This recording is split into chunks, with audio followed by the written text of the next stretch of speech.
We finally know exactly what went wrong at Marvel Studios after Avengers Endgame that made the MCU feel like such a complete mess of a bunch of mediocre projects, plus Kevin Feige's plan to fix it and a 10-year plan for the X-Men and the MCU. We got to get into all of this. And this all comes from a brand new article from the Wall Street Journal that really lets us get behind the scenes, seeing what was happening internally at Marvel and Disney, why did the MCU become such a mess, and how Kevin Feige is going to fix it. And this is honestly super interesting. Let's start with where things went wrong with Marvel Studios, because Kevin Feige was reportedly telling Marvel colleagues that watching every new MCU project had begun to feel like homework more than entertainment. And it even goes on to say that employees at Marvel were regularly talking about Marvel fatigue, and they worried they created a no new fans club or no new viewers who would have a clue what's going on, which is something I've talked about before too. Like, yes, obviously the MCU has always been large, has been like multiple movies a year to keep up with, but it was way more manageable for the everyday casual fan. You didn't have to be super invested in this universe.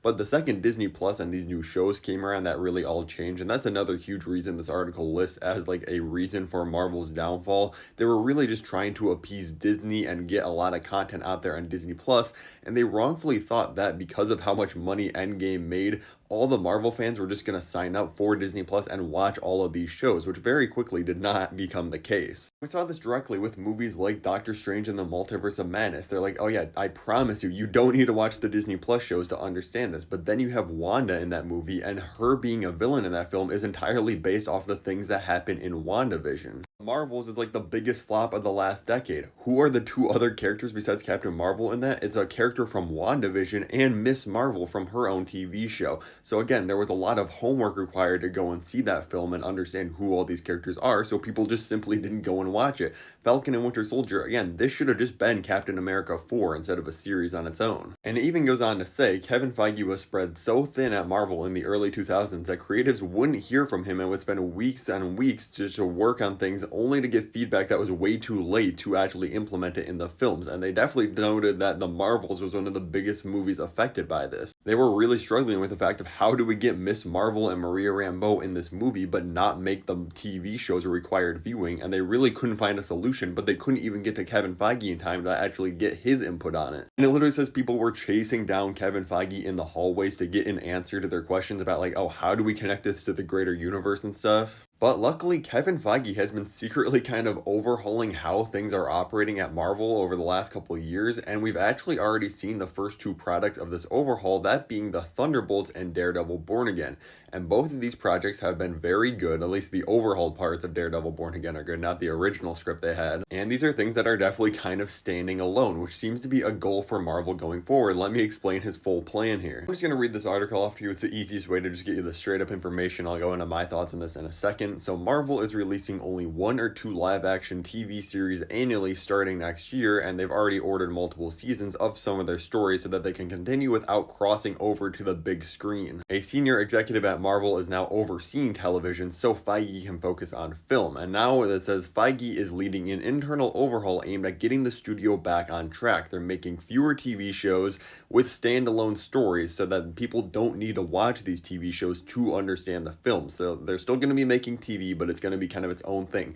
Think back to how the Netflix shows used to work. Like, they were kind of in universe but never crossed over. And it says he's focused on fixing the movie slate following recent flops like Captain America Brave New World, obviously other stuff like Quantumania that did very badly, The Marvels. And there's more to get to about the future of Marvel in this overhaul, but I just want to quickly say I'm so glad they're taking this direction with the TV shows, because honestly, them being kind of standalone is how it should have worked from the beginning. All the best stuff they put out on Disney Plus was the things like Hawkeye, Loki, Moon Knight, in my opinion. Like, those are probably my 3 favorite of this. Daredevil Born Again's up there now too. You can give us great stories that expand on these characters but not make them required viewing for the films. That just confuses the general audience too much, and even some of the hardcore fans probably just gave up because there's simply too many projects to keep up with, and you're not going to be interested in all these TV shows. The article goes on to say that bringing back the talent behind a blockbuster for a sequel is one of the most expensive propositions in Hollywood, but people who have worked with Feige say he likes to go back to the people he trusts, particularly in moments of urgency. This is probably why we saw him bringing back RDJ as Doctor Doom. He needed a name he can fall back on and just trust to give him an absolute banger. He goes on to say that as when Marvel Studios first started, Feige now has like a brand new vision for the next 10 years of the MCU and focusing on the big screen narrative, just having the TV being supporting pieces on the side. And he goes on to talk about the fact that Feige has told colleagues he has a 10-year plan for the X-Men in the MCU. And it goes on to say like, oh yeah, they're being introduced in Avengers Doomsday and Secret Wars.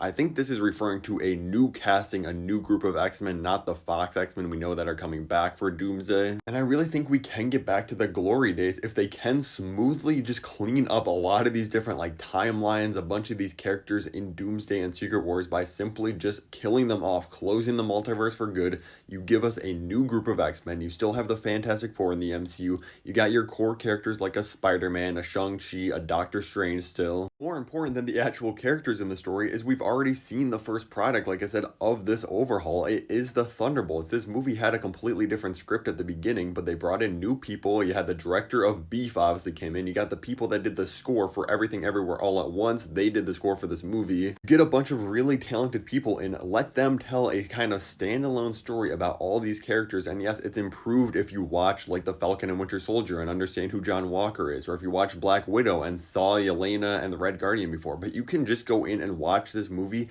and get a great story and feel connected to these characters. That's what matters at the end of the day. It's not going to be an easy task, but Thunderbolts was a great start. If they can keep this momentum going with the Fantastic Four first steps and then nail the next two Avengers films, I think the MCU can honestly get back to the peak hype it was at around Infinity War time. I know it sounds crazy to say, but the potential is genuinely there with all these characters at their disposal if they can just tell these good stories. Since this whole video has been talking about phase 4 and 5 of the MCU, if you want to check out my ranking of my favorite characters in the MCU since Avengers Endgame, click the video at the top of the screen, or to check out my Thunderbolts review, click the video at the bottom. Thank you so much for watching.